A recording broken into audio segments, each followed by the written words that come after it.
Hey everyone, Peter Davidian, nuclear crazy guy. I shouldn't say that. Doing my own fusion startup.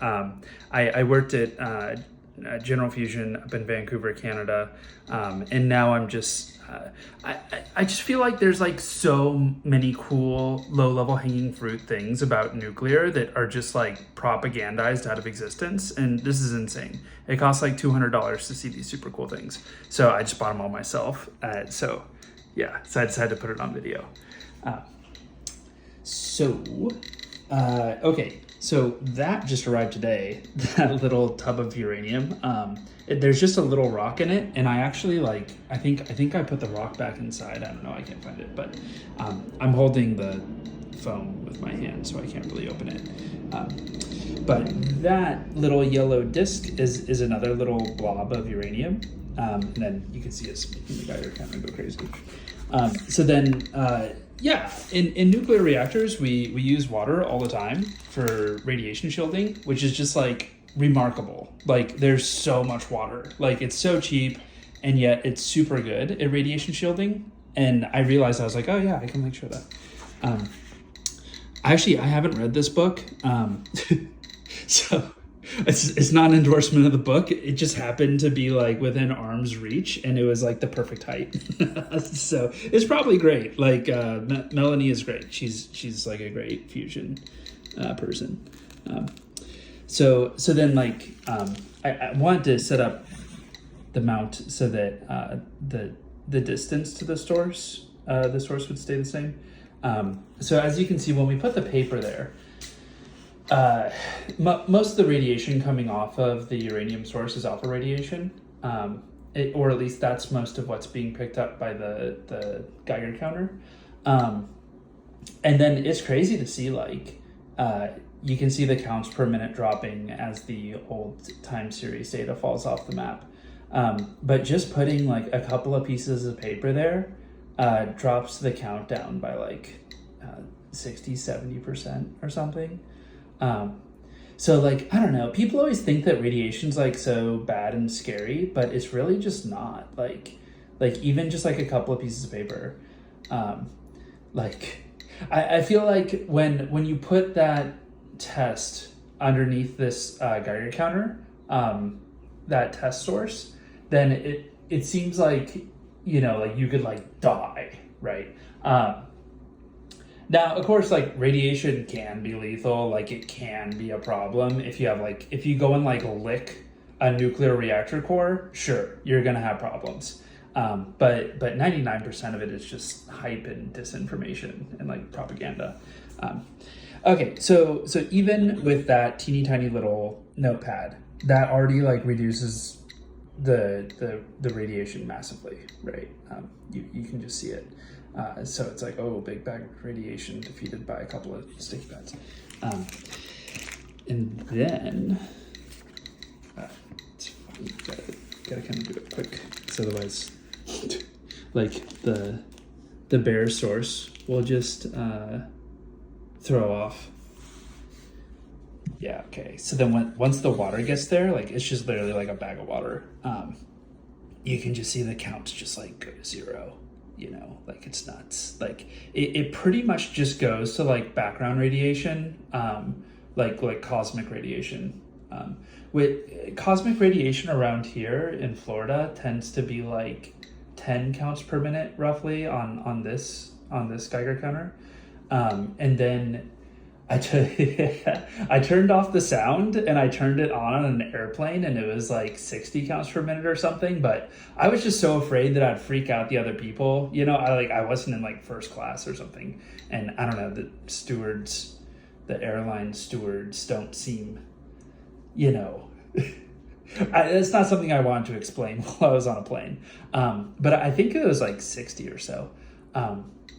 Yeah, but look at that. That's crazy. So if all you do is just put some water, which is 1/100th of a penny per gallon, it's the cheapest thing possible, over here, then look, you get such good radiation shielding. That's ridiculous.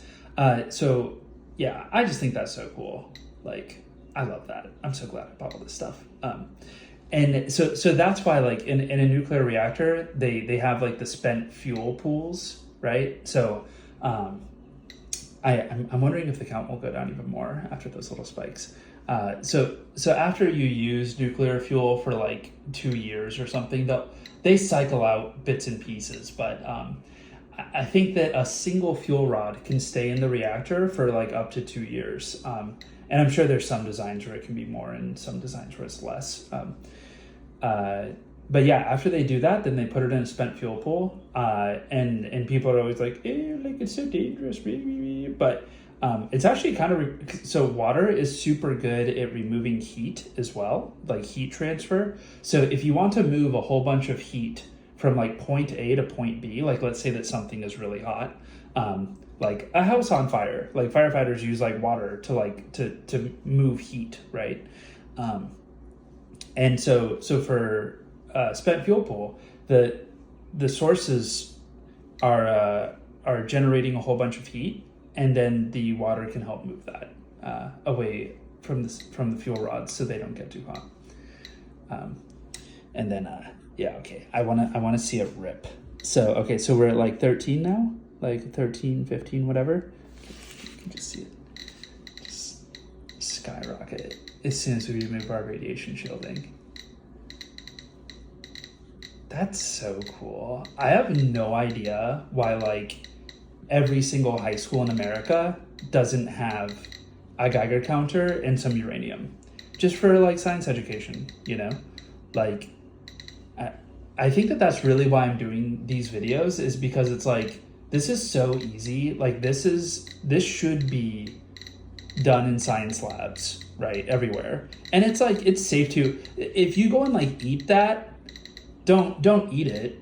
You know, like if you were to like crush it up and smoke it, then you'd probably not, it wouldn't be good. Don't do that, you know. But you can like pick it up, like you can like, you know, you can like put your hand, you know, like I have no problem putting my finger here. There's just not that much radiation coming off of it. It's just not that bad. And I mean, I think that in a previous video, I think that it was like, if you put your finger like right here, every minute is like roughly equivalent for your finger, just for the tip of your finger. The radiation that the tip of your finger gets every minute is roughly the radiation that your entire body gets on a coast-to-coast flight. So it's like, okay, like my fingernail is like getting irradiated to what my entire body gets irradiated, you know? Like, and people do coast-to-coast flights all the time. Like rich people are in planes like 24/7. Like they get a ton of radiation. It's so dumb. Everyone just freaks out about it because they don't understand.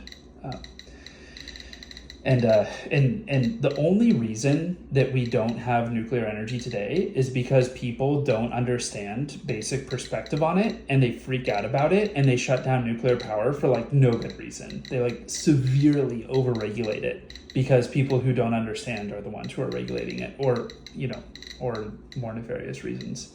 So yeah, so just wanted to put all that out there. Obviously I'm opinionated, you know, like, obviously I have a ton of opinions about these things, and I just think it's important, you know, like Wernher von Braun was building nuclear rockets in the 80s. Like we should have like an epic base on the moon by now, like epic, right? If we had fission rockets, and we would have epic bases on Mars. Like the only reason that you and I today cannot pay like 15 grand or 20 grand and go to Mars, right? People pay like 4 grand for a European vacation, like, bleh, you know, like for like 20 grand, you could go to Mars.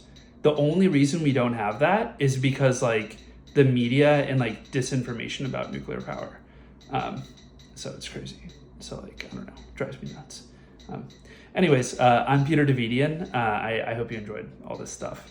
And I know I ramble a lot, so yeah, hopefully it's useful.